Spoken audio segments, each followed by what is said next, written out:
You want the truth, the whole truth, and nothing but the truth? You can't handle the truth! Well, we're giving you the Michigan Sports Truth, the show that is honest, reveals the facts, truth, and statistics, and does not mess around. Follow me, Taylor Phillips, on Twitter at DT2Phillips. Email me at TaylorGatorPhillips14@yahoo.com. Follow Ed Smith on Twitter at EdSmith313, and go to our website at MichiganSportsTruth.com. Also like our Facebook page, The Michigan Sports Truth on Spreaker, and join our group with the exact same name. The Michigan Sports Truth podcast is also available on iHeartRadio and SoundCloud. Also a subsidiary of Sports Radio Detroit, thus available on iTunes and Podbean.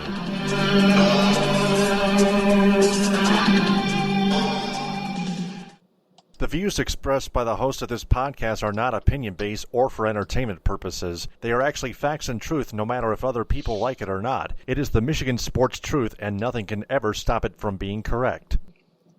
Hey there, Michigan sports fanatics. I'm Taylor Phillips, and welcome to episode 232 of the Michigan Sports Truth on Spreaker, another Cram Everything In edition. I'm with co-host Ed Smith. Ed, it's been a little bit of a long time coming, but we finally got this podcast locked, loaded, and ready to get started on. And thanks very much for being on here with me. How are you? Doing quite fine, Taylor. Recent developments have kind of led to a couple of postponements on what was supposed to be a scheduled show early in the week. But, after maneuvering, getting things done, I'm ready and able, willing and able to get things started right here tonight. All right, we got plenty to go over, including college football, the Wolverines, the Spartans, the Chippewas. Plus, we'll mention the Broncos and the Eagles as well. Broncos stay undefeated, but we'll also touch on the Lions and analyze them, how they fared against the Eagles. Plus, plenty of Pistons, a little bit of Tigers as well, and lots of Red Wings to discuss. Mostly on Ken Holland, their general manager, and even a little bit of news on Mike Ilitch and his new arena, the Little Caesars Arena, that is. And then 10 questions to wrap this thing up. But first... Touchdown, Michigan! The Michigan Wolverines routed the Rutgers Scarlet Knights 78-0. They stay in the top 5 at number 4 of all time, number 4 in the nation, after their win at High Point Solution Stadium in Piscataway, New Jersey. 2 touchdowns in the first quarter, 4 touchdowns, including a 2-point conversion in the second quarter, 2 more touchdowns in the third quarter, and 3 more touchdowns in the fourth quarter. Jabril Peppers, 3 carries, 74 yards rushing, and 2 rushing touchdowns. Caleb Hill, 3 touchdowns, and Karan Higdon and Ty Isaac with two touchdowns each. Total yards, Michigan 600 and Rutgers 39. Oh, man! I love it! First downs, Michigan 23, Rutgers 2. Everything was going Michigan's way, even what would have been a pick six for Rutgers could have put them on the board was taken back by what appeared to be a flag on the play, and Rutgers still seemed to stay off the board. Yeah, it was an absolute dismantling, dismembering, and a disemboweling all at once that we witnessed last Saturday night. It seemed like after Rutgers thought they were trying to get some momentum going early on, they forced a fumble turnover from De'Veon Smith, covered it well within Michigan territory, but thanks to a good defensive stop, Rutgers couldn't do anything with it. Were forced to punt, and it was just the route was on from that point on. Jabril Peppers had, of course, like you mentioned, 74 yards, 63 of which came across on a scamper, which Peppers operated out of the Wildcat, made a couple of nifty moves, and then just jetted down the sideline, down deep into Rutgers territory, where eventually it led to the game's first touchdown. And after that, it was complete and total domination from bell to bell, from pillar to post on every single aspect. If you want to look at third down efficiency, these total yards, we went through that. Time of possession, you name it. It seemed, even when things thought Rutgers could, find a little glimmer of hope, like you mentioned, the pick six that Shane Morris threw, eventually it was a rule that no, it was an incompletion, so even Rutgers couldn't have that satisfaction. It seemed that the only thing that he could seem to muster of was that they finally got a first down. 9 minutes left in the fourth quarter, I might add. So that's the only thing you can hang your hat on. Now, mind you, this is on the heels of a performance in which Rutgers gave up 58 to Ohio State. So 58 to Ohio State, followed by 78 to Michigan. That's 166 points that you've given up in the past two games consecutively. And by the way, your point out total for both those games, 0. 166 to 0 your past two games. If I'm a Rutgers fan, I'd be beyond embarrassed. I'd be calling for people to be fired. I don't know if I would consider myself rooting for a single game or wanting to watch a single Rutgers game for the rest of this year. That was beyond embarrassing. It was beyond pathetic.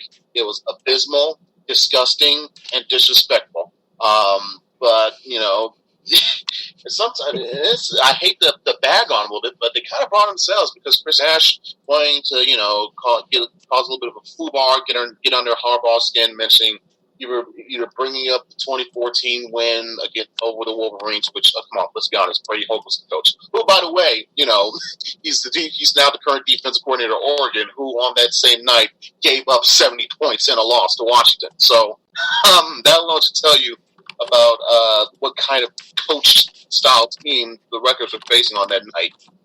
Most of those players played in this game. So, again, that should tell you the difference in coaching, talent, persona, substance, everything. Not to mention the fact they're also trying to bring up, I guess they thought that Michigan was getting an unfair recruiting advantage, by whether be using satellites or finding ways to procure some of their most talented players out of state. Like we mentioned, Jabril Peppers, it was a homecoming for him, so he wanted to put out a show out in front of his home state. He did that. Rashawn Gary, their freshman defensive tackle, he was from New Jersey as well. So, not a good night all around for Rutgers. Whereas, conversely, a great night for Michigan, because after a very, very close, tough, nail-biting win against Wisconsin, that if you ask, if you look at, I'll tell you from personal experience, watching that game had me sweating as if I was Donald Trump in the first presidential debate.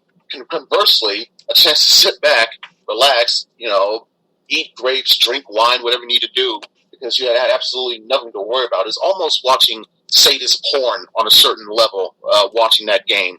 It was, like I said, very comforting, relaxing after the tight back and nip and tuck battle between Wisconsin and now, of course, going into a bye week, that's even more perfect chance here. Now, the score might be an indication of like, wow, you really ran up the score on them. But no, it really wasn't that at all. This wasn't like, Houston against Houston against SMU post that penalty where Houston was like trying to throw the ball for almost 1,000 yards, winning by a score of 95-21. No, it wasn't like that. Harbaugh put his second stringers in. He only played his first stringers for the first half. Second half, put in his second stringers and sometimes his third stringers. And guess what? Also, he wasn't like trying to air the ball out. He was, if anything, right, he was running the ball virtually every play. Like, I think Michigan had only, 3 pass plays in the entire second half? Everything else, run. Up your throat, up your ass, whatever it is. Rutgers could not stop Michigan on anything. And that was with second and third string players. So if you want to blame anybody, you got to blame Rutgers for putting up that pathetic display. Not just defense, but just all around football display. It was putrid to watch from their standpoint, from Michigan's standpoint. Just smooth sailing and relaxation. Because listen, looking at the schedule, we'll get to the schedule a little bit, but like you said, the Wisconsin game is essentially your only tough test leading up to Ohio State, because Iowa, they have not looked that threatening, especially since they lost to North State of all teams, and Michigan State. Oh God, we'll get to them in a little while, but let's just say the comfort level of your Michigan fan has have increased tenfold by now compared to what would have been a few weeks ago. If you're telling me, oh, you got to go to East Lansing, you got to go to Kinnick before you can get to Ohio State. So really, the schedule, the way it plays out, the way it's looking like for Michigan, it's almost smooth sailing until November 26th. Yeah, I'd have to agree. Rutgers just self-destructed, and they got just plowed by a number 4 team in the Michigan Wolverines. All in all, no contest whatsoever. It was all Michigan all the way through, 100% of the time, 110% of the time, and that's all there was to it. Speaking of Jabril Peppers, there were sources that came out from when their head coach Jim Harbaugh sat down with a one-on-one interview on television with ABC 7 in Detroit's Brad Galley, and Harbaugh told him that he believes Jabril Peppers should win the Heisman Trophy this season, and the stats from Bleacher Report show why. 10 tackles for losses for loss of yardage, 442 total yards gain himself, 3 touchdowns on the year, and 26 tackles through 6 games, compared to Charles Woodson in 1997 with 28 tackles, 1 total touchdown, and 273 total yards through 6 games. So so as of now, Jabril Peppers' stats are in totality are better than Charles Woodson's statistics were in 97 through 6 games, which indicates Jabril Peppers is definitely in line to win the Heisman Trophy in 2017. I have a little bit of a differing opinion. I have a differing opinion on that. I think we can all agree the clear-cut consensus favorite and front runner is and should be, until something drastic happens, should be Lamar Jackson of Louisville. After that, you can probably make a case for who should be second. Should it be Deshaun Watson of Clemson, the team that beat Louisville? Should it be J.T. Barrett of Ohio State? And then after that, I think you'll consider putting Peppers in that fourth candidate, that dark horse wild card candidate slot for him, because other players, like for instance Christian McCaffrey of Stanford, complete drop off. He's been relatively shut down in big games, important games, especially on the road. Correct me if I'm wrong, but as of this recording, he's still yet to record any type of touchdown of any kind in any true road game against an opponent in his entire college career. So he may be a good player, and he's gotten a lot of hype, but so far he's proved to be just that, just hype. Whereas with Peppers, he's got a little bit of hype on himself. I'll admit that, but it seems on some instances he's shown more consistency to back up the talk. Not just on defense, where we mentioned his tackle stats and some of the plays he makes in the open field, but his running ability on offense, like we saw against Rutgers, and then we saw it in spurts in key games last year, but also most especially, most dangerously on the special teams unit, on the punt return. It probably would have been 85-0 if it wasn't for the fact that Peppers had a punt return touchdown called back on an illegal block in the back. So that's, at some point you got to wonder, if you're a kicker, you should know by now, do not kick to Jabril Peppers. Stay away, go out of bounds, do whatever you need to do. Don't fucking kick it to number 5. But they keep, at ignoring his advice, and keep learning to listen the hard way. But anyways, Peppers, I think he has done enough so far throughout these first 4 or 5 games, first few weeks of the season, that he should deserve some attention and some consideration.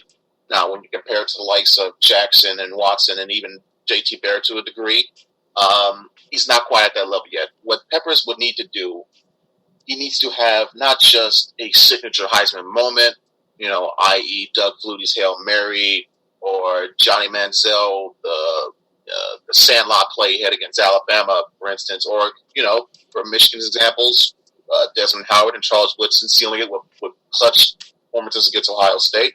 And also Tom Harmon, you can add that to the mix too, since he did it, way back when. Peppers needs to do that in multiple instances to even catch up to what Jackson has done, because what Lamar Jackson has done is just flat out astonishing He destroyed Florida State. He practically damn near won the game against Clemson all by his lonesome. In fact, if it wasn't for the fact that this wide receiver didn't fight for that extra yard and that fourth down, he probably would have had a chance to win that game as well. So we're talking, again, I think it's also part of the narrative that the media, they don't want to be too condescending, saying, it's Lamar Jackson's the runaway favorite here.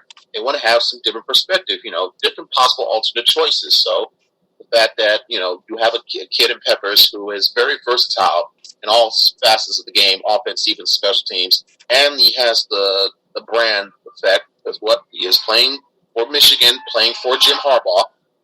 That's going to help his stock in some instances. Now, whereas with Harbaugh, I think he has to say, I think Peppers can win the Heisman because, well, you're the coach. It's your job to be one of the head, PR guys, essentially, for the team. You're not running the X's and O's, not just doing that, but you're also running, like I said, you're the public image representative of that team in most instances. So he's got to say things like that to keep the fan base happy, give them hope and all that sorts. But can he win it in this field this year? I'm not so certain. I think, like I said, unless something drastic happens, you'll be absolutely insane to think anybody other than Lamar Jackson deserves it.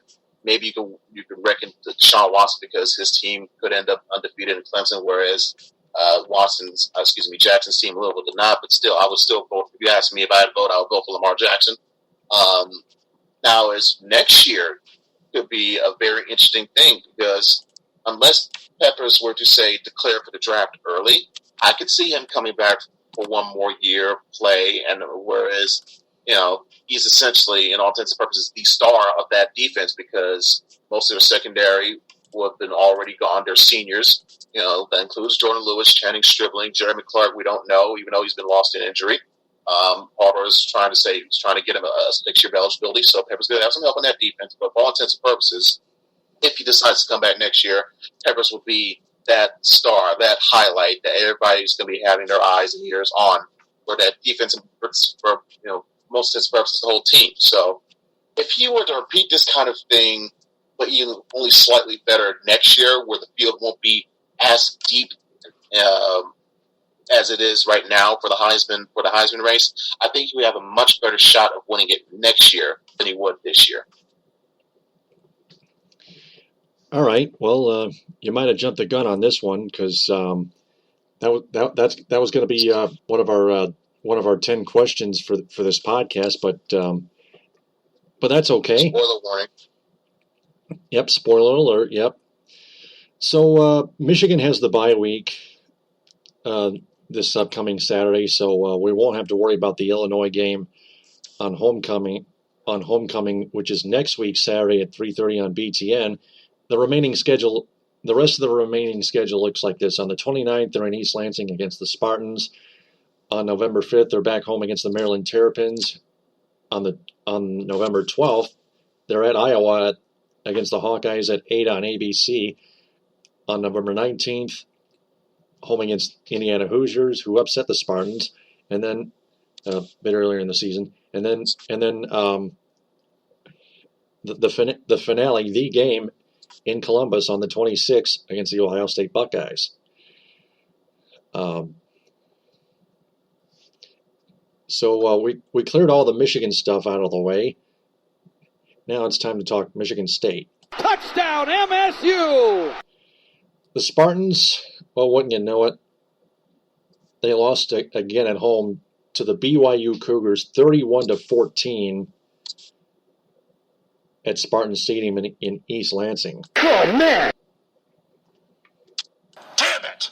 They scored first with a Gerald Holmes 8-yard touchdown run, but the Cougars slowly but surely scored 24 unanswered points and led 24-7 with 8 minutes left in the fourth quarter after trailing 7-3 at halftime. MSU came back with a 1-yard touchdown run from Damian Terry on the quarterback sneak to within 10, 24-14, but BYU iced it with Jamal Williams' second touchdown of the night, making it 31-14. Stats, total yards, BYU 398, total yards, MSU just 206. First downs, 24-13 BYU. After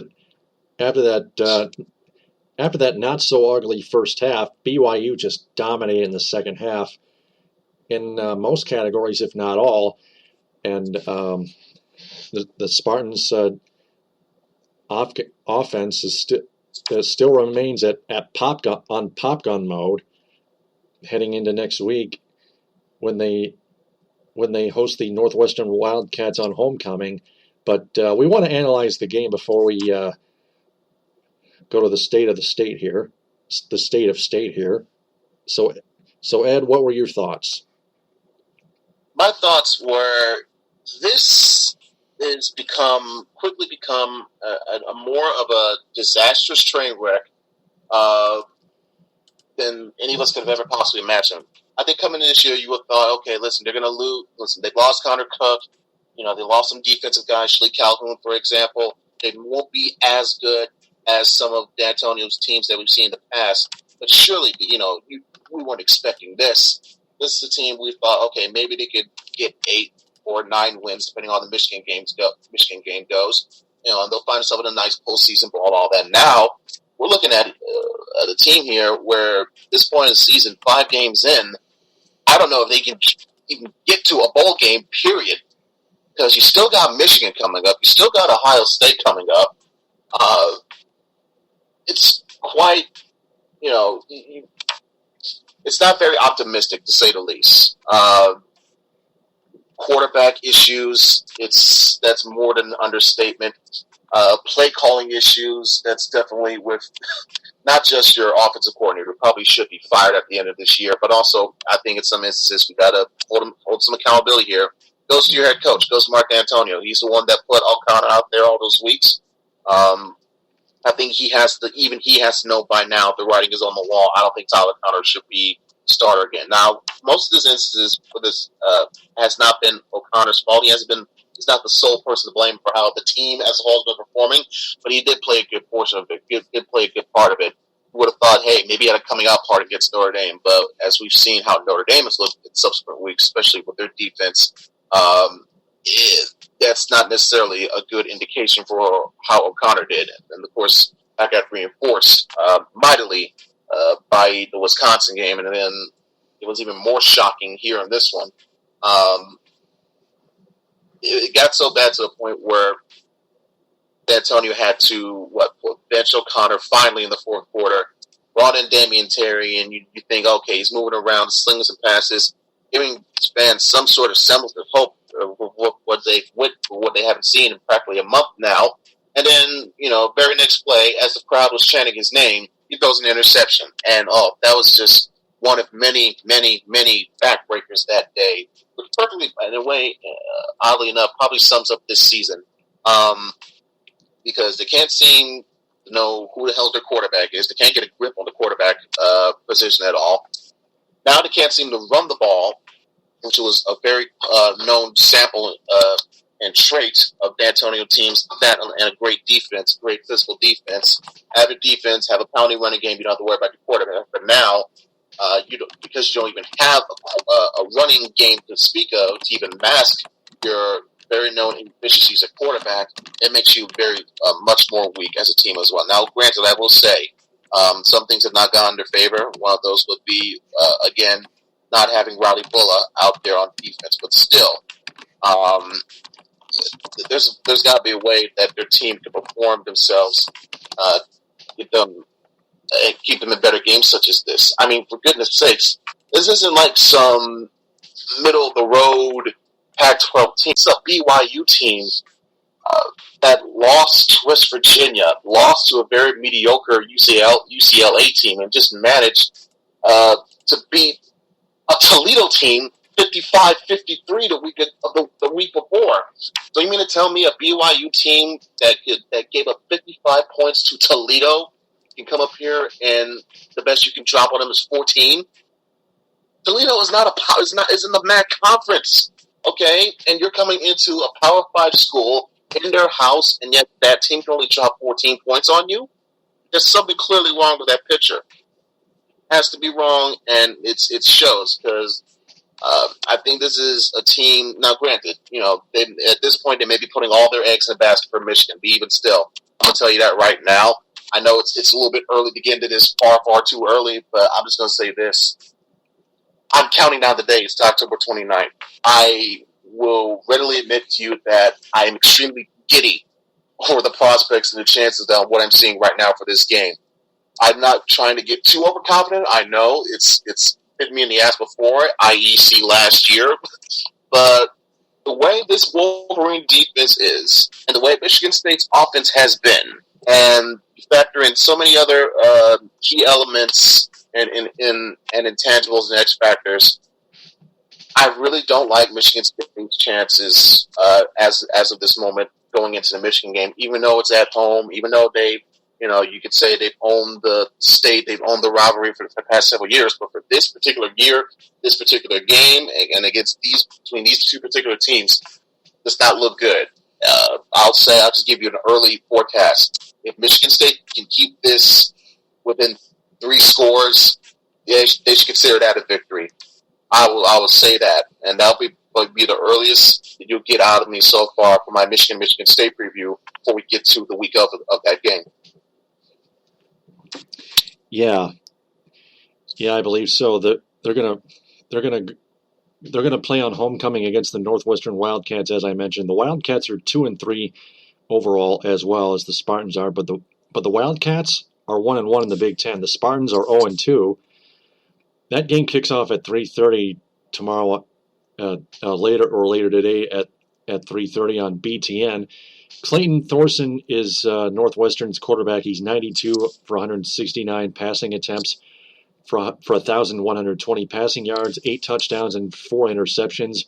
Running back Justin Jackson has a total of 109 carries for 510 yards and 4 touchdowns. And in the receiving department, Austin Carr, their wide receiver, 32 receptions for 465 yards and 6 touchdowns. The spread, according to ESPN.com, is 7 points. The way I see the Spartans playing as of right now, I predict Northwestern to win 28-17. The floor is yours.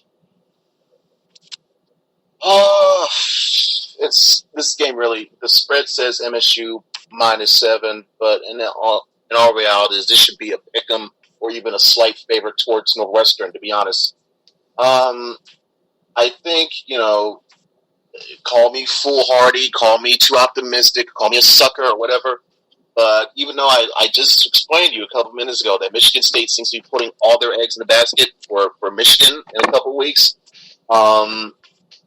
I think knowing the fact that they are in front of their home crowd again, and essentially, listen, they need to win this game to give them any hopes of possibly getting to a bowl game this year to avoid a 6-6 or whatever record it might be. So for all intents and purposes, their season's on the line right here. I expect them to come out a little bit better, show a little more heart, show more fire and passion. Hopefully not too much, because you don't want dumb. You don't want stupid penalties like for instance, what it cost you against Indiana. But I'm just gonna go out on a limb, probably my last limb with this team before I, for the rest of this year, because like I said, once it gets to Michigan and Ohio State, things could get ugly. So this will be my last olive branch for them. I would say they will get a victory by the margin of 26-21. All right. Well, Edward picks Michigan State. I pick Northwestern. Seems like a fair deal. Then afterwards, the remaining schedule looks like this. On the 22nd, they're at Maryland at 7:30 on BTN. And then on the 29th, they're home against Michigan, like you mentioned. Then on the 5th of November, they're at Illinois. And then on November 12th, they're home against Rutgers, who upset them last year. Then on the 19th, they're home against the Buckeyes. Then on the 26th, they're at Penn State against the Nittany Lions. So now, looking at their schedule, I'm gonna one more point before you move on to the next topic. But looking at their schedule, the teams you just brought up, MSU should should find a way to finish better in the second half than they did in the first half, but they got to get it done by winning this game here. If they lose this one, they go to 2-4, and with games against Michigan and Ohio State coming up, I doubt you would get to 7-5. I'll just say that. So if they have any dreams or hopes of 7-5, maybe 8-4, or 8-win season, they're not doing the ball game, they've got to win this game. I think they recognize that, and that's, like I said, speaks to my pick that I just did. Hopefully I didn't make a foolish prediction, but we shall see.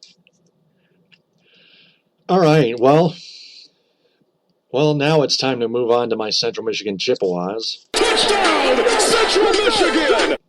And as usual, the floor is mine. They won a close game at home at Kelly Short Stadium against the Ball State Cardinals. 24-21 was the final in Mount Pleasant. It was a very tight game in many categories. Total yards, Central Michigan 422, Ball State 340. That's almost very close. First downs 18 apiece. Wicked. And safety Amari Coleman came up with the interception in the end zone to seal the game for CMU in the end. Josh Cox scored a key pick six from 33 yards out, just a minute 15 in the fourth quarter. Brian Avey opened the scoring with a 29-yard field goal, but Ball State came out on top, but Central Michigan regained the lead. Then they went up by 2 scores. Ball State kept coming back, but CMU kept holding them off, and they managed to hold on to win the game, and they improved to 4-2. Their next game is at the 1-5 Northern Illinois Huskies at 3:30 in DeKalb, Illinois. Not much of a match here. I predict CMU to win 33-21, but some players to watch here. Quarterback Anthony Matty, only 664 passing yards and 4 touchdowns through 6 games. Not very good, but you don't want to take him for granted. Running back Joel Boagnon with 77 carries for 412 yards and 1 touchdown. And, of course, wide receiver Kelly Galladay with 42 receptions for 655 yards and 6 touchdowns. You cannot leave him wide open at all. The Huskies, other than Kelly Galladay, are having trouble executing for points as far as I'm concerned. So, again, I predict my Chippewas to win 33-21. I'll let you think of a prediction as best you can.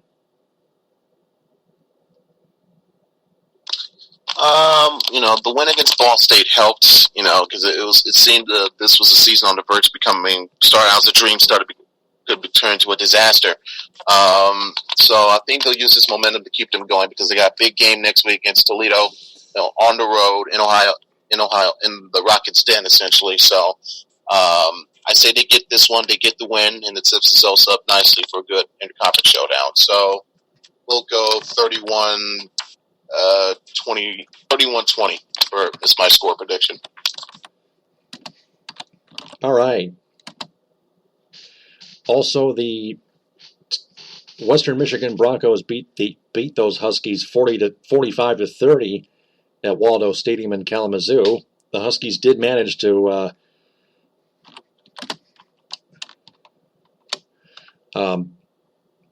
put up 30 points, but their defense took a shellacking to from Western Michigan's offense. P.J. Fleck is such a great head coach. Zach Terrell, a hell of a quarterback. Western will go to Akron later today at 3:30 on CBS Sports Network and take on the Zips. For the Eastern Michigan Eagles, they lost at home to the Toledo Rockets 35-20 at Renaissance Stadium.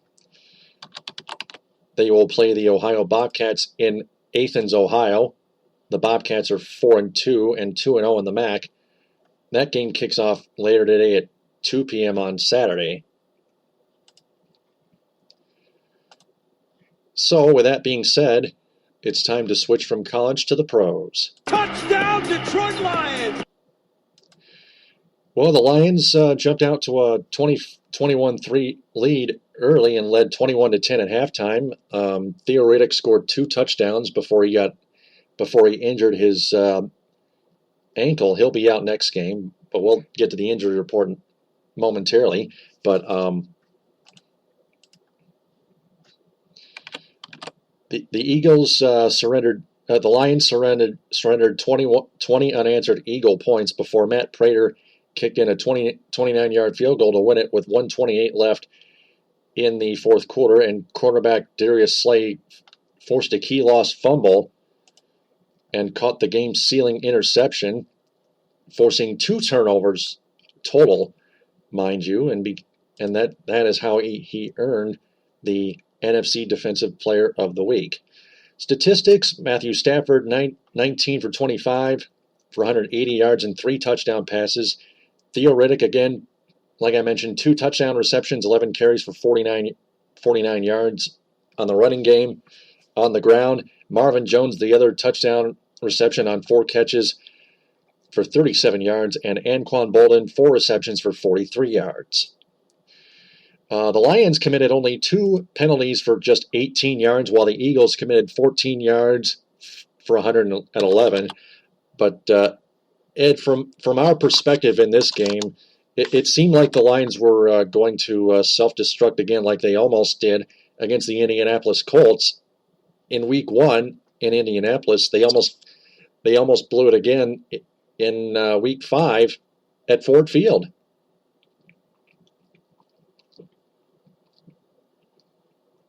Yeah, it was definitely had elements of your another cataclysmic / classic same old Lions game, same old Lions loss, same old Lions misery. You had already gone through that the week before against Chicago, where you lose to a team you have frankly you had no business losing. Then you followed it up with surprisingly jumping off to a good lead against a team you probably had no business essentially winning, because coming into this game Philly was undefeated, one of the lone unbeaten teams remaining in the league up to that point. Carson Wentz, the young rookie, had yet to throw even an interception up until, like you said, that last throw late in the fourth quarter. So this was a team that was making good strides, had a good hot young quarterback, making great throws, making essentially no mistakes. Yet, what we saw the first half was completely shocking. Well, not completely shocking, because again, you're used to this by now. We're used to seeing this by now. Troy may have a good first quarter, a good first half, but let's see what they do in the second half. Not show me the baby, but show me the labor. So, in terms of the second half, once again, they were collapsing. They were stalling on drives. They were not getting Matt Stafford protection. He ended up being sacked 4 times on the day, by the way. As good as Theo Riddick looked, it was mainly out of catching passes out of the backfield. He could only, it wasn't so much of his sole on the ground running game. He only got 49 yards and 11 carries, which once again speaks to the complete ineffectiveness of this offensive line as a whole, not just pass protection, but also especially run blocking as well. Golden Tate, I will say, didn't look like a complete zombie out there. He had 3 catches as opposed to what he did the week before, or rather what he has done this whole entire season. Some innovation as well. He was getting, play calling from Jim Bob Cooter was trying to find a way after the embarrassment last week in Chicago. Let's find a way to get Tate in the game more. Put him in the backfield a couple plays, one for a toss, the other for a diversion. We saw that, and I will say though, Tate came up big, very, very big on a crucial, a crucial third down, late in the fourth, where the Lions need to get a first down. I think it was the either kill clock or whatever it was. Maybe it was I think it was after the fumble. Tate caught a pass to Stafford over the middle, got a big gain. That, of course, led to the field goal. But even still, you had no doubt. You had some doubts. Wow, can you really keep it together? Because you still left too much time on the clock. A, you left too much time on the clock for Philly, even though they had no timeouts left. And B, instead of trying to go for the touchdown, which would have put you up by 5, and force Philly to go down the field no matter what, but because, once again, your ineffective conservative play calling from your comatose coach, Jim Caldwell, it only put Philly in position, hey, let's just get a few chunk yards, kick a field goal, and let's go home. Because I'm pretty sure they had some damn good confidence in their kicker to get them, even if it was from like 50 to 60 yards, that type of range. Even if that was as far as they could have gone. They're like, hey, that's all we need. One kick, let's go home.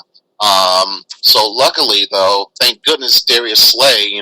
Some might think he was very overpaid in his contract that he signed recently. But for this game at least, he backed up that signing with 2 big plays. I guess he lived up to his Twitter handle of Big Play Slay. Well, he played like it. The fumble, like we mentioned before, when Philly was trying to drive to get a first down, whatever, try to milk some clock of their own.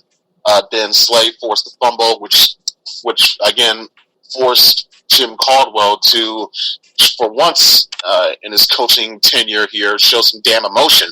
And then on the very next defensive drive, first play, Wentz goes for a bomb, which was really could have been a 50-50 ball either way. But the great read and coverage and good tracking down by Slay enabled him to get the interception and effectively seal it right then and there, because, like I mentioned, Philly had no timeouts left, so that interception ended the game. So props and kudos to Slay for at least one day living up to his moniker of Big Play Slay. So good on him. Here's the interesting stat. Here's a basic stat that tells you why the Lions had no business winning this game. The Eagles were undefeated going into that game, and they outgained the Lions in total yards 346 to 244, which tells you that the Lions' offense still hasn't located too much of their consistency yet, and that's another one of our 10 questions on this podcast. No, exactly. I mean, for instance, they only had 11 total offensive yards in the second half. They could not move the football worth an inch. It was quite troubling and very alarming to see. Say what you want about the issues of the offensive line, but Stafford can sing a few. This is where it comes upon Tim Bob Cooter as the offensive coordinator. Call some plays, call some quick slants, whatever it needs to be. Bubble screens, draw plays, do something.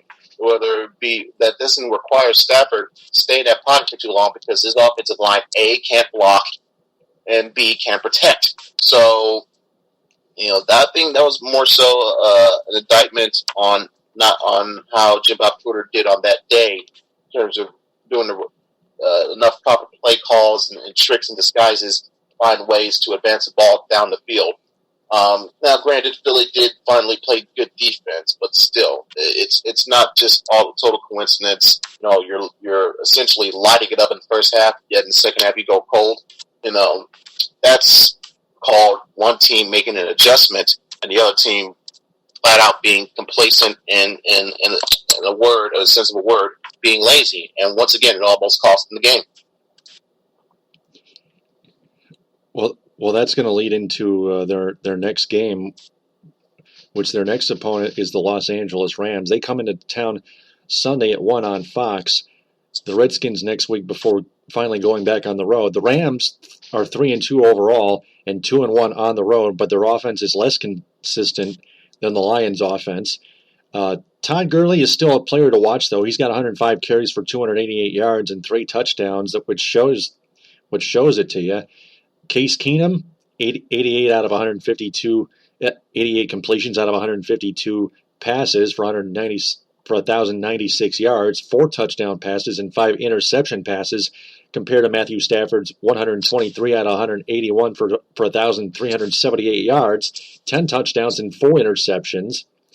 What do you expect to see between the Rams and the Lions? Well, I expect to see.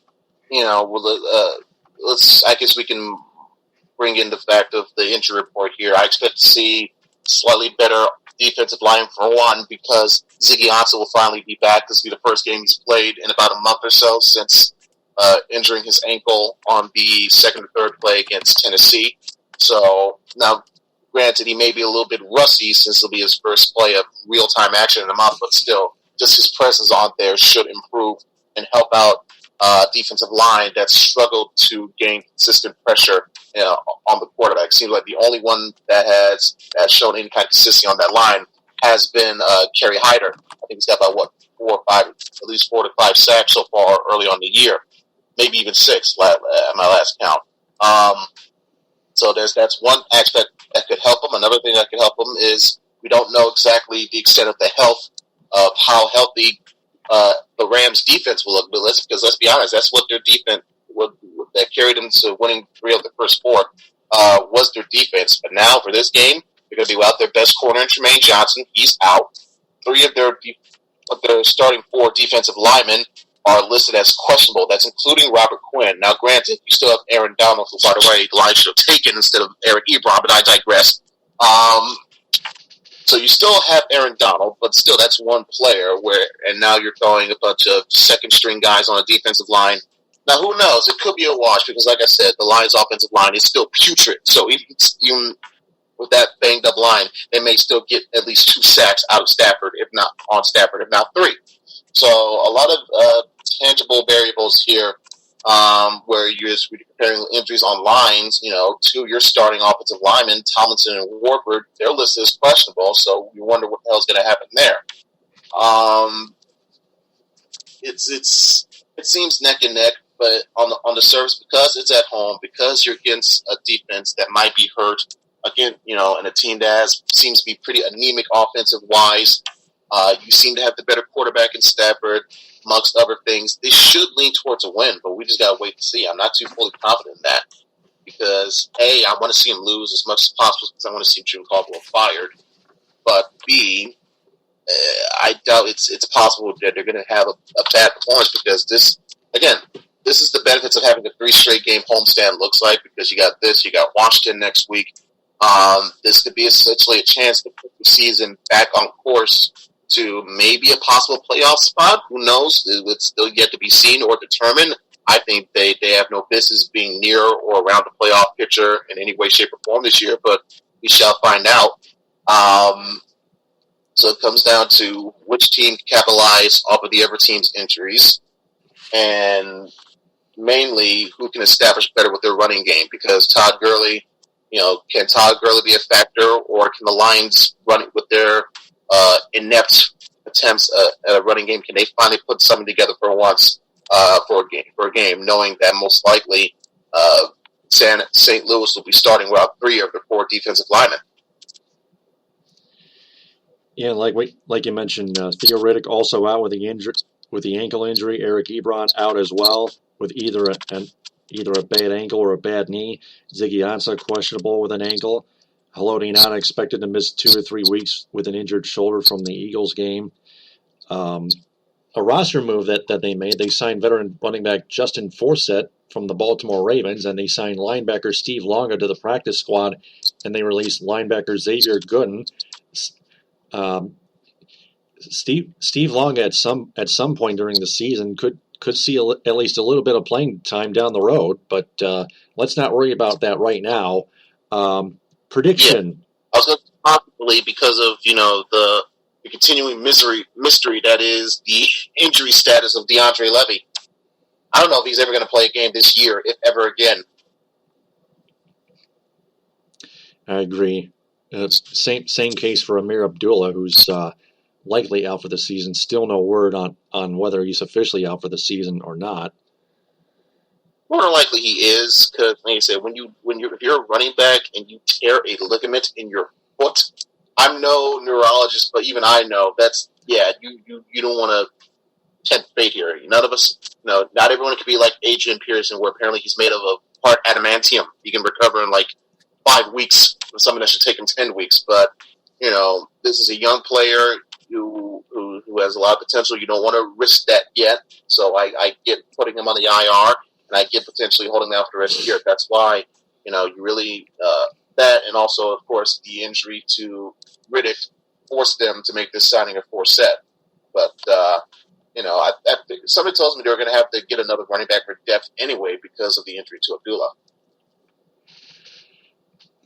That's right. So, predicting the Rams and the Lions, I got the Rams 27 and the Lions 20. I still expect the Lions to be as inconsistent as they were in the second half of last week's game against the Eagles. Even though they won, they still haven't, like I mentioned before, they still haven't located too much of their consistency yet on offense, and I think that's going to continue. I believe that I believe that's going to continue against the St. Louis Rams this upcoming Sunday. I think the fact that you're playing a hurt defense, you're not playing a strong offense, you're at home, this is a chance to get you to 500 on the year, even though which will have you right on track for an 8-8 finish, like I've always thought and suggested. As much as I don't want to, I probably have to pick the Lions to win this one. I say Detroit 24-17. Well, we both picked either team to win by 7 points. You have the Lions and I have the Rams. Okie dokie. Well, time to tune into some winter sports here. Left sideline, 3, and he answers. The Pistons have lost Reggie Jackson already. He's now expected to be out 6 to 8 weeks, as we get word, with recurring tendonitis in his left knee.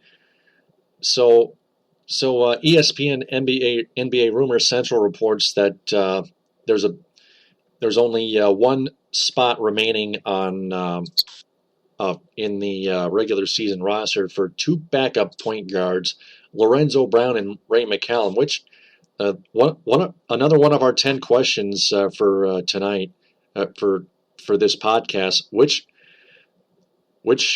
point guard is going to play behind Ish Smith? But that's the one we're going to get together. But let's analyze this a bit, as best we can. Well, yeah, as best we can. It's.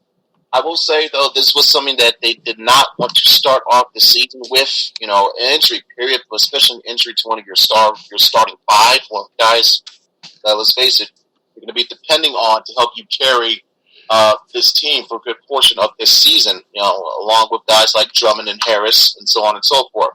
So to lose him for any amount of time, let alone potentially up to 8 weeks, troubling, but not damaging or crippling. I think, even though it's not where they want to be, it's better than where they probably, thank goodness, not where they could be. For instance, with the Brandon Jennings injury, where he tore his Achilles a couple of years ago, right where it seems the team was getting ready to go on the playoff hunt and effectively ended their season right then and there. So, luckily, it's not that severe. We'll still get Reggie back, I would say, before Christmas at the latest. Maybe if not, then probably sometime after the new year.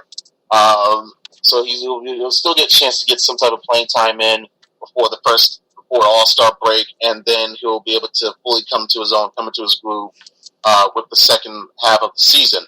But in terms of depth, in terms of what they need, this is not what they needed, but they got to find a way to work with it. Ish Smith was, I think, I mentioned to you before at his signing, he was seen more as facilitator anyway. He'll have a better chance to explore that now since he'll be playing with the starters more. In addition, of course, with the second unit guys. So I think that's going to increase his minutes a little bit more, knowing that he's going to be seen as the starting point guard, the de facto starting point guard until Jackson gets back. So it's an obstacle, it's a hurdle, but it's not too damaging or crippling to their chances. And I think, after they gel together well enough, get used to, Ish spreading the ball around to other players, it could help them to a degree where they'll be in good enough shape when Reggie makes his return. And going to other things, Pistons, they got their first preseason win by beating the Atlanta Hawks 99-94 at Phillips Arena Thursday night. Aaron Baines, for example, came up with 16 points, even though at one point he allowed an and one. Got posterized on that one play, but he scored 16 points. Aaron Baines, of all people, one of their backup centers.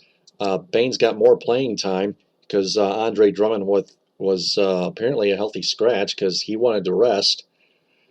As far as I know,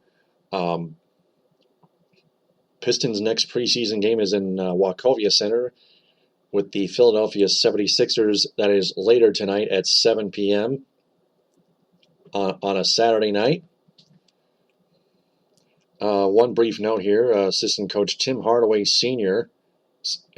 got suspended 3 games for pleading guilty to a DWI charge that stands for driving while intoxicated, for those of you who still don't know what a DWI stands for. So the Pistons are going to miss Tim Hardaway apparently for 3 preseason games, or 3 regular season games, if possible. I think it's 3 preseason games.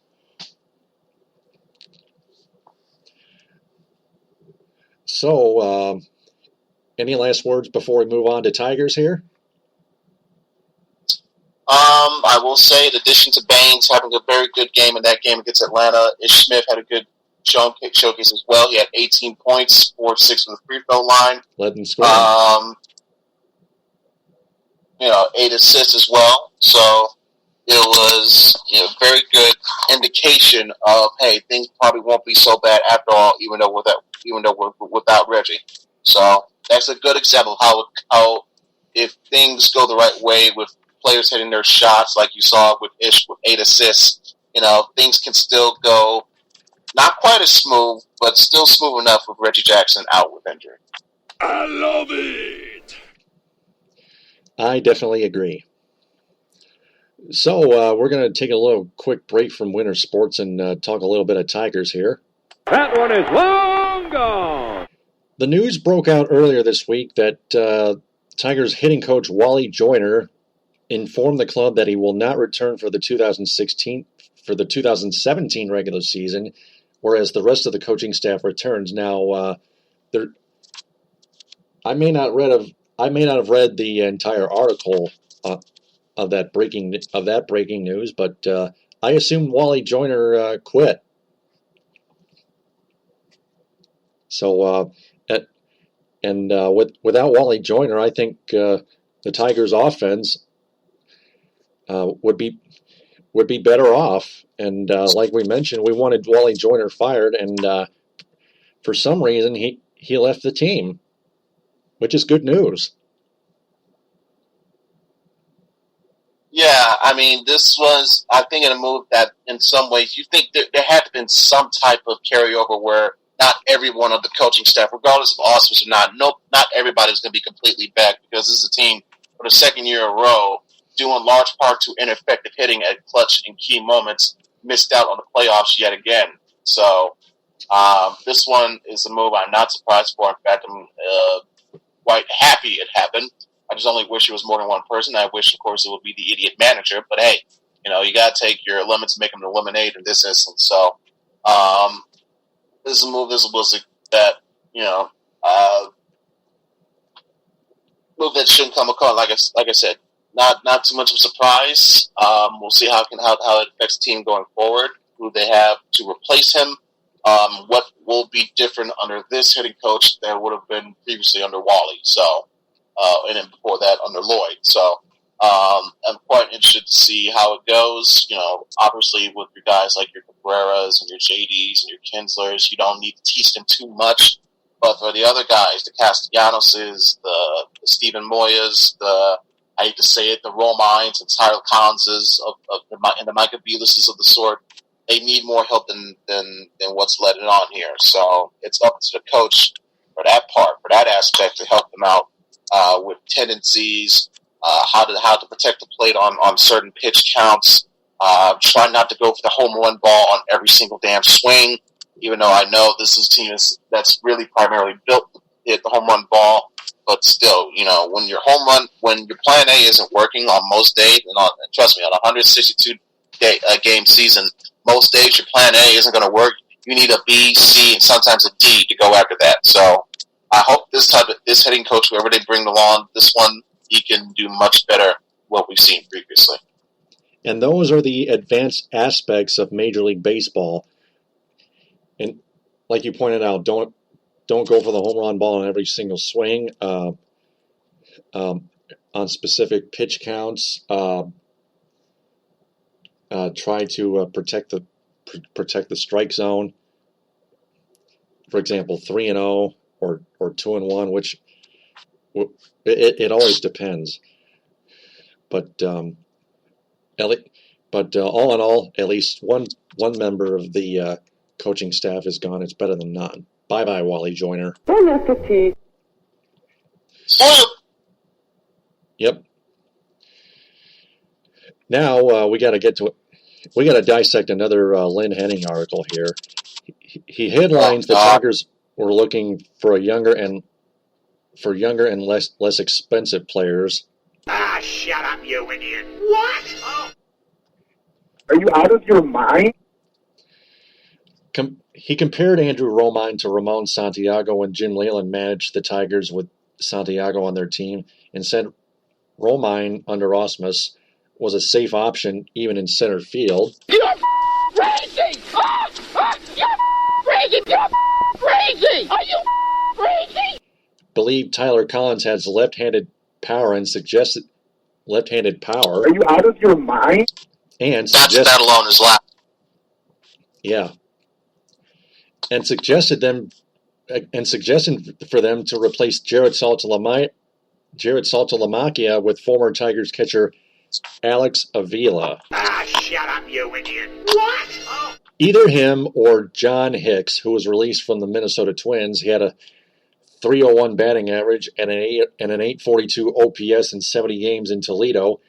Also mentioned Anibal Sanchez and Mike Pelfrey and Cameron Maben. Sanchez, Pelfrey, and Maben, it appears in Henning's article, are likely to stay. So, what say you on this Lynn Henning article? What all can be criticized? What can be criticized is Tyler Collins comparison. I saw nothing from Tyler Collins to suggest any type of left-handed power. There was a reason, whether or not you use him or not, the right way or not, there was a reason why you brought up Stephen Moya. He has more power in his pinky than Tyler Collins has his whole entire damn batting stance or whatever. So that's one point I wholeheartedly disagree with. For Sanchez, saying put him on the stay category, unfortunately he may be right. Not so much of, he's too valuable. It's that teams that have looked at how he's performed in recent years, there's no way in hell anybody's going to want a part of that salary or that contract, whoever, if the Detroit's trying to trade him, who's going to touch him? This is far different from the Prince Fielder scenario where, you got 2 years in and then you unloaded him.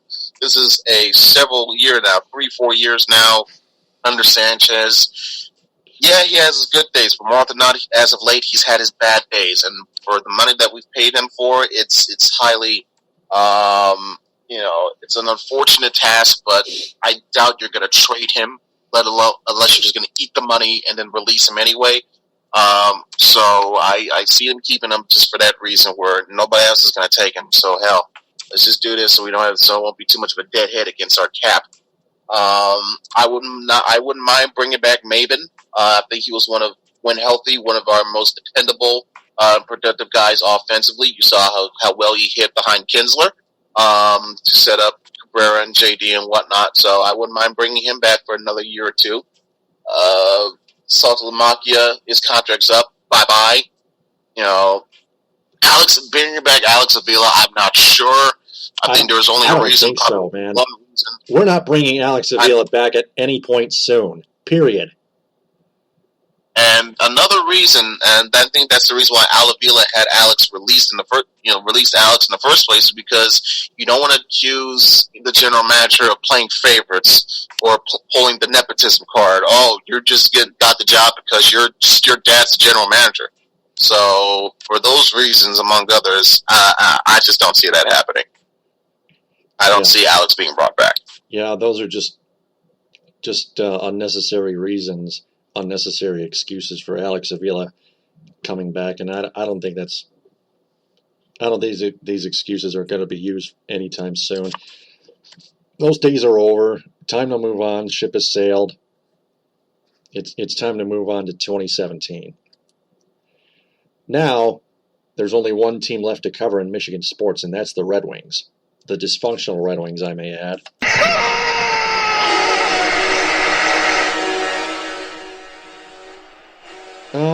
We're going to recap their 6-4 loss in Tampa Bay at Amalie Arena in St. Petersburg against the Tampa Bay Lightning. First, Thomas Vanek, of all people, scored 2 goals, both in the first period. Oh, man! I love it. Franz Nielsen got an assist on the first Vanek goal and then scored to make it 3-1. In the second period, they led 2-0 after one. Franz Nielsen finished a goal and an assist, but the Lightning came back and the Wings fell apart as they usually do. The Lightning scored 4 unanswered goals before Danny DeKeyser cut the Lightning lead to 5-4, and then Valtteri Filppula with the empty net goal, making it 6-4 to the final. The first period also stood out to me. Jonathan Ericsson, of all people, blocking 2 shots before Peter Mrazek made 2 great saves at one point in the first period, surprisingly. Oh, man! I love it. But the first period was the only period the Wings, the only good period the Wings could play, and the second and third periods the Wings just simply let off the gas completely, and well at least 90% of the time, and just laid themselves back, say, "Hey, we got this." Wrong. All of a sudden they're down 5-3 in the third period. Of course, there were a couple bad calls by the referees, but they didn't have much bearing on the outcome of the game. The Red Wings still had a chance to come back, and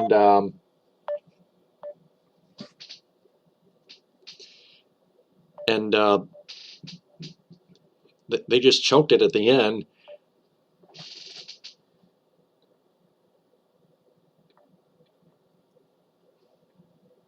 Oh my goodness. Hang on a minute.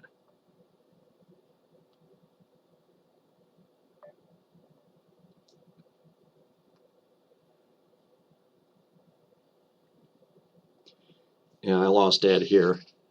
Let's see here.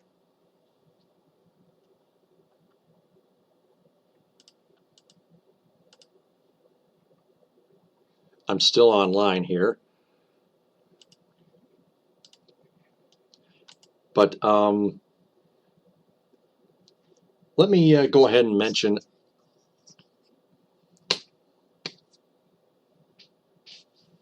Oh, shut up.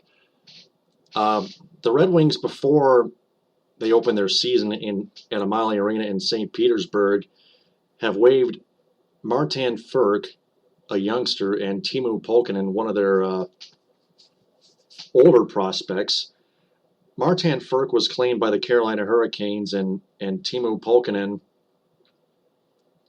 was later claimed by the Minnesota Wild. And that's just the dysfunctionality of Ken Holland. They kept Andreas Athanasiou on the roster, but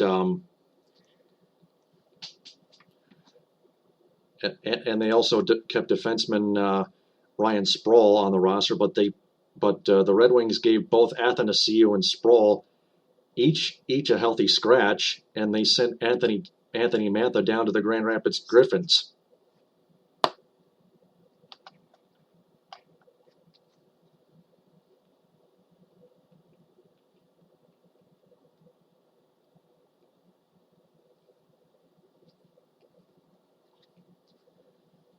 So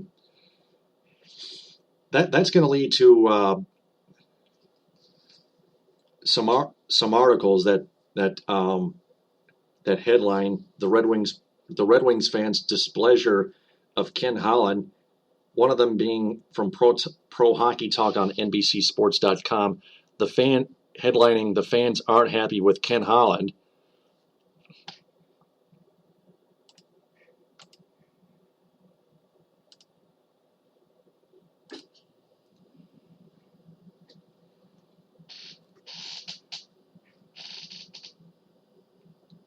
Let me try to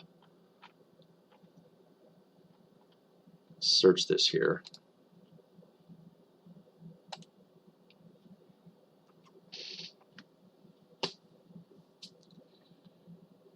Oh, come on. You're called back.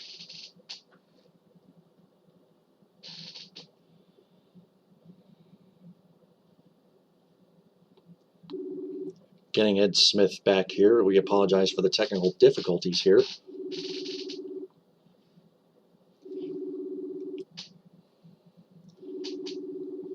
second paragraph reading,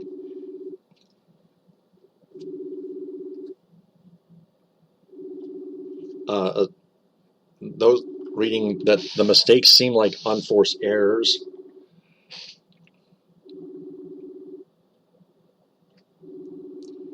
As the roster is complete,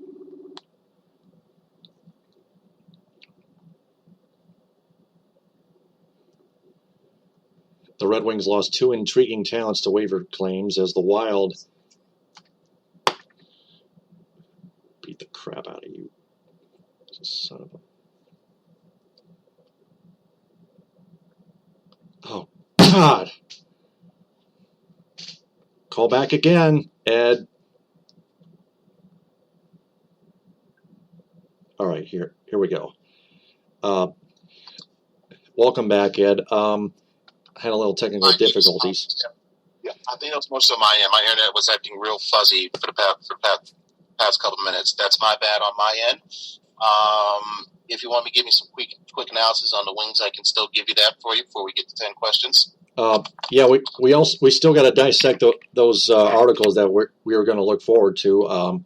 Before the game, the Wings waived, as I mentioned before while you were off the air, Martin Ferk and Timu Polkinen waived. Ferk gets claimed by the Hurricanes and Polkinen to the Minnesota Wild.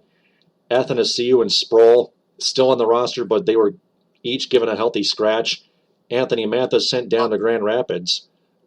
It's just typical Ken Holland before the 6-4 loss. It's more, you can't really play. Yeah, it's not so much an indictment on Jeff Blashill. He's really essentially being played with the hand he's dealt with. But in some instances, you can put the blame like, why in the hell is Athanasiou a healthy scratch? Okay, but if, oh my goodness, I was livid when I saw the news. Why on God's green earth, unless you're getting something back for him, why would you part ways with Timu Polkinen and put him on waivers so you could essentially lose him for nothing and get nothing in return? Completely stupid, completely asinine, completely idiotic, and a further indication that Ken Holland just does not deserve, does not quite frankly require, should not be the general manager of anything. Couldn't even be the general manager of Iceland, of a team in Iceland, let alone the general manager for the Detroit Red Wings. It's beyond embarrassing and beyond infuriating. Crazy! Are you crazy? Yeah, Ken Holland, as usual, is crazy. Just like he waived, just the way he traded Matthias Janmark, Kalle Järnkrok, and two others, Järnkrok and Janmark to the Predators. Also, Andrei Nestrashil to the Hurricanes. It's as if he wants to continue this asinine narrative of it's not that he himself stated, like it's not a man's, it's not a kids' league, it's a man's league. Kids well, guess the what? These men, these old, decrepit, shelled themselves veterans that you want to bring in, the Steve Odds, the Drew Millers, even the Luke Glendenings, they're the shits. And meanwhile, the guys, the Athanasious and the Manthas, and like I mentioned, the Timu Polkinens, you're either hanging them out to dry, let them do nothing, quarter in the wind for absolutely no gain, or you're giving them away for essentially nothing, and you get nothing in return. That's beyond bad decision making. That's bad business decision. Let alone for a team being the general manager of a hockey team. Yeah, and a real general manager cannot be a spoiled, rotten son of a bitch. And Ken Holland is acting just like that. And 5 articles. What he's asking. What was that? He's acting like an egotistical asshole at this point. Yeah, he is.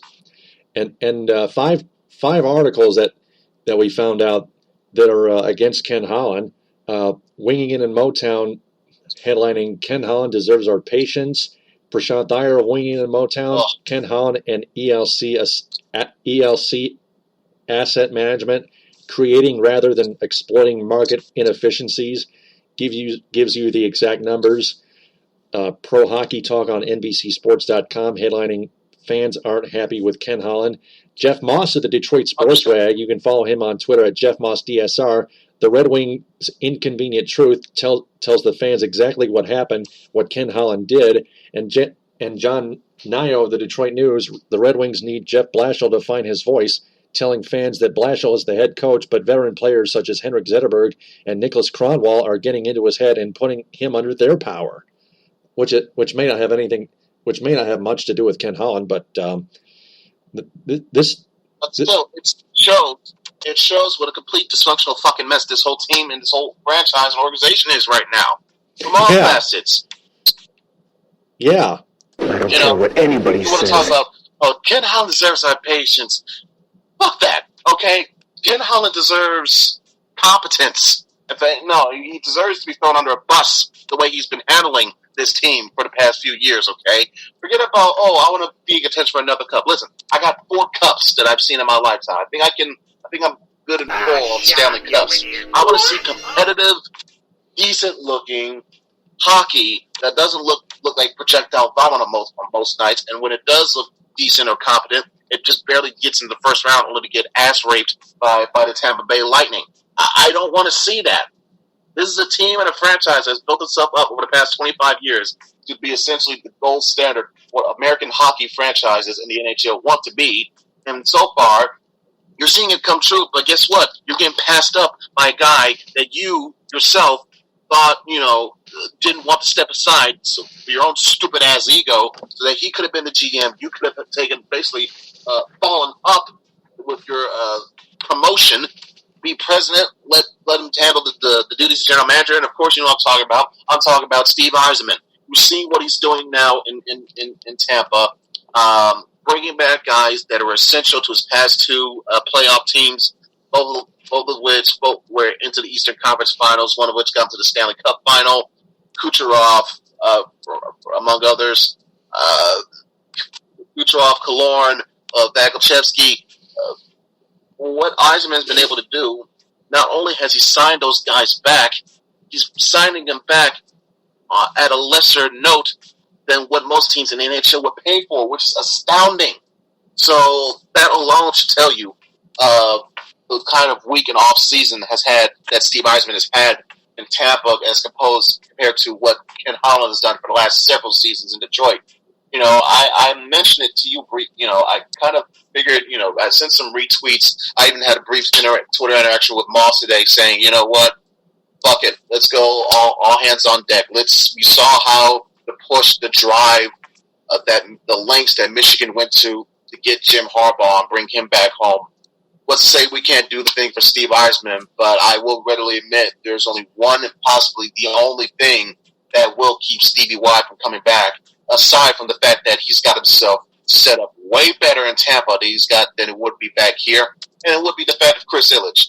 Jeff Moss has stated numerous occasions that Yzerman has, by his own words, stated with confidence, he would never, under any circumstances, work for any of Mike Ilitch's kids. So, of course, that includes Chris, or as a prime example, as a prime leading candidate for that criteria. So, because of that, as much as I would so love to see that happen, as much as it would be an absolute kick in the ass to get the blood flowing once again in this franchise, in this fan base, I just don't see that happening, primarily for the fact that, like I said, even though he doesn't want to work under Chris Ilitch, and B, why would he want to leave? That is a point I would concede to Moss that he brought up. Like, why the hell would Yzerman want to leave what he's got set up in Tampa that could bring him at least 2 cups within the next 10 years, the way he's made his moves this past off season. And this is this tells the whole comparison between Ken Holland and Steve Yzerman. Ken Holland keeps signing year after year, keeps signing those overpaid pussy veteran players, whereas Steve Yzerman signs the right players. Not to mention Ken Holland keeps kicking his entire farm system to the curb year after year. That makes him one of the worst GMs in the NHL today. Period. Ken Holland is such a stupid GM. once you take away the excellent Swedish scout that he had, or Russian scout, whatever it was that he had throughout the bulk of the past 20 years or so, that led him to draft guys like Fedorov and whatnot, and help build the team that won that franchise 4 cups in the past 20 odd years. You really know who essentially, this is a case of where the emperor has no clothes in a sense with that when it comes to Ken Holland. So, listen, it's a good thing that next year we're going to be moving into a new arena, because with a new arena, I want to see new beginnings, i.e. I want to see Ken Holland gone as Red Wings general manager. I also want to see the hockey jockey Tim Campbell gone as the disc jockey, because he keeps playing those soft and sassy songs at Joe Louis Arena, and not hard rock or heavy metal with an upbeat tempo, because it's the National Hockey League, for Christ's sake. Stop playing those soft goody musics. They're full of shit. And get the fuck out of the booth. You fucking slapdick moron. Tim Campbell.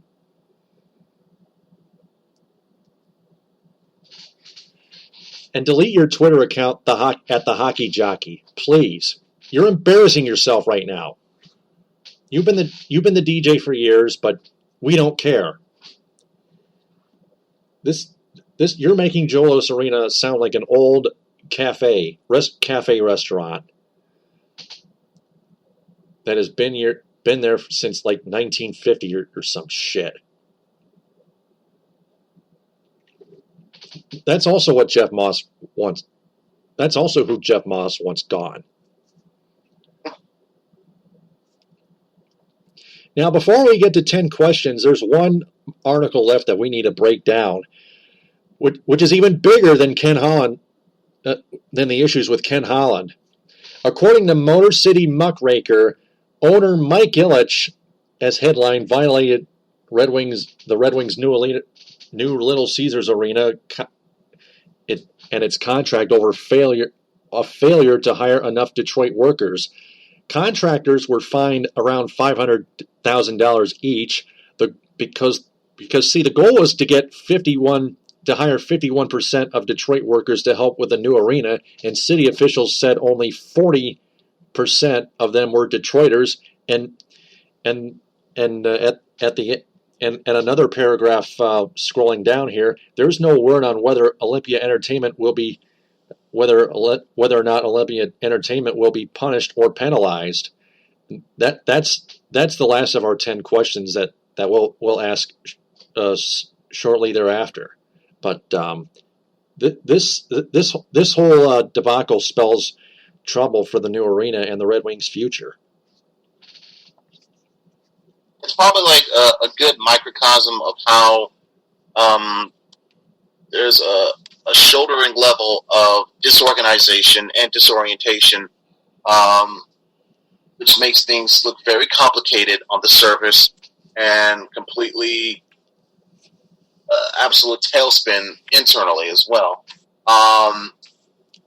This is a very not a good look for all parties, because in a city that's been so strapped by hard times in the economy in recent years, would think a goal of project like this will be more focused on putting Detroiters back to work, proving that that mental mind frame of how Detroit can make a comeback on its own in the economic landscape of this country. But the fact that a project like this, you're not even giving the majority of jobs to Detroiters that are looking for work in the city, but you're going to give out some dudes that we let in Windsor or in the suburbs or whatever. Like, this personifies a whole lot of wrong, a whole lot of negativity, and basically confirms a lot of skeptics and cynics' own thoughts and feelings on why this won't happen or that won't happen. It's a bad look all around.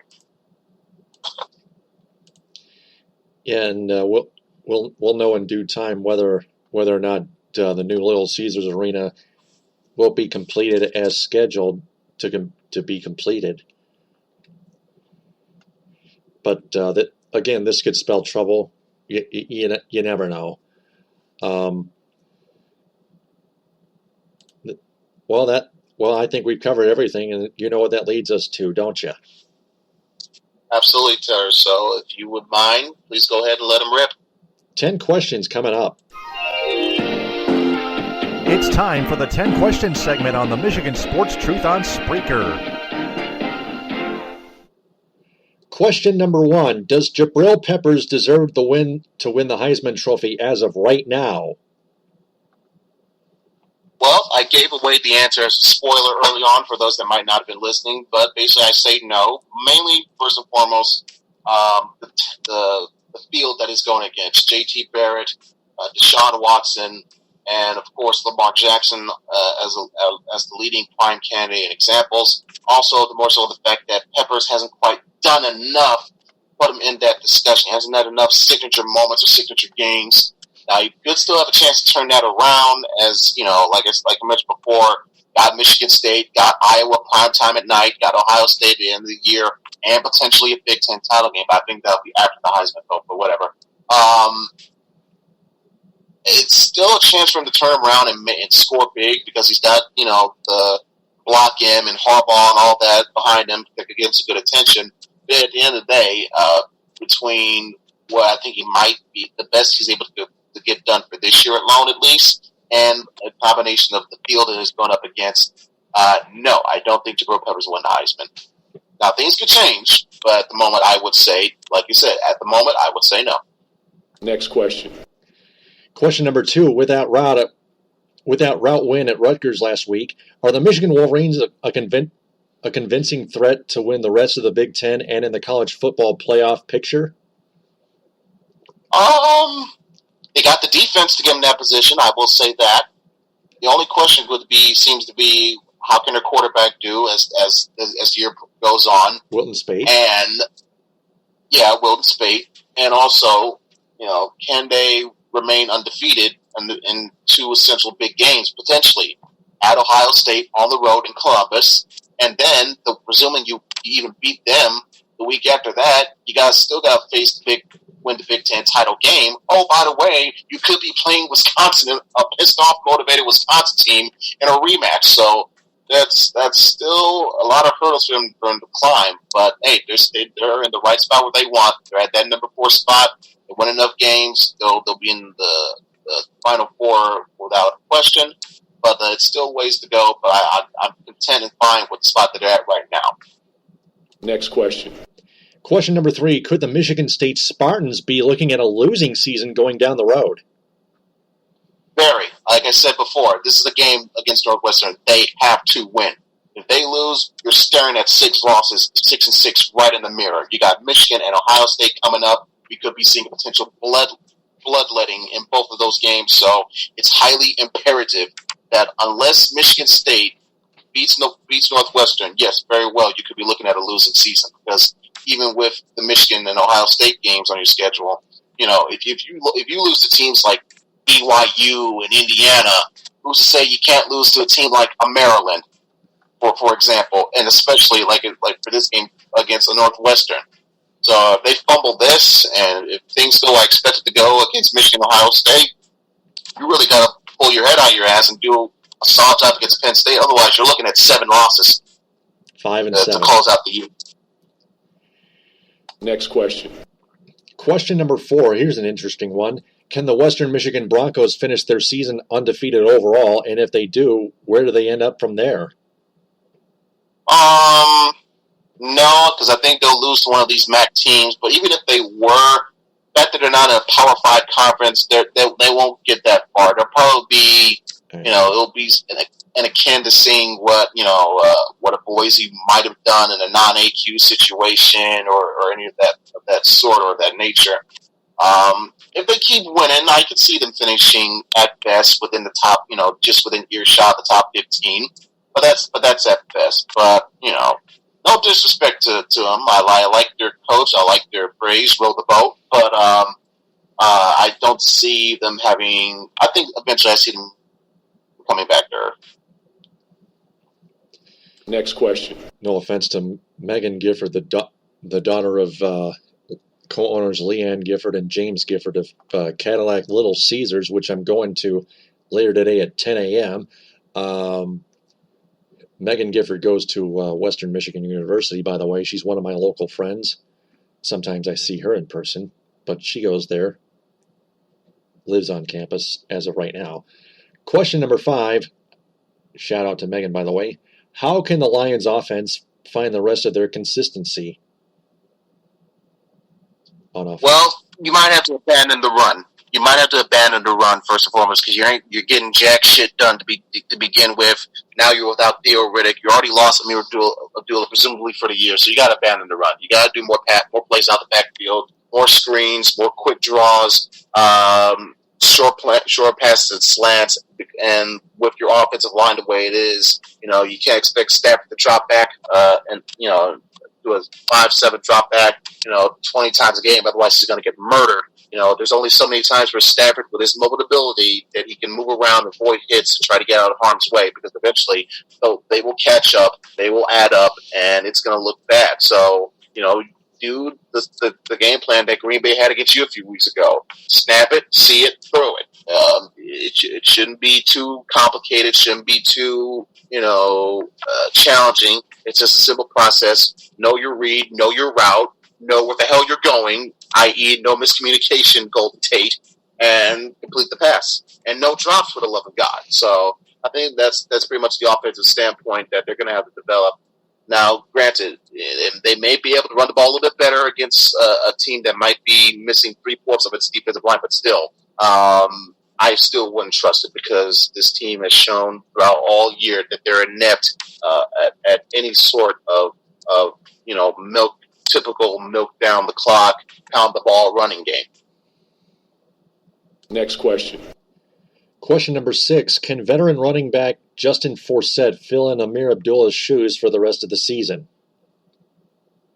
I'll be fine, but because like I said, it's hard enough for any running back to be productive behind this putrid of an offensive line. I mean, they look absolutely terrible. They barely, I think, they ended up near the red in terms of yards gained from a rushing standpoint against Green Bay. They only racked up 49 yards from Theo Riddick on 11 carries last week. So I highly doubt, even with the addition of a good veteran back or set, you're going to see much of an improvement from already maligned and malfunctioning offensive line. Next question. This next question is going to be a stumper. Question number 7. Which point guard can make the Pistons roster as a backup point guard behind Ish Smith in Reggie Jackson's injurious absence, Lorenzo Brown or Ray McCallum?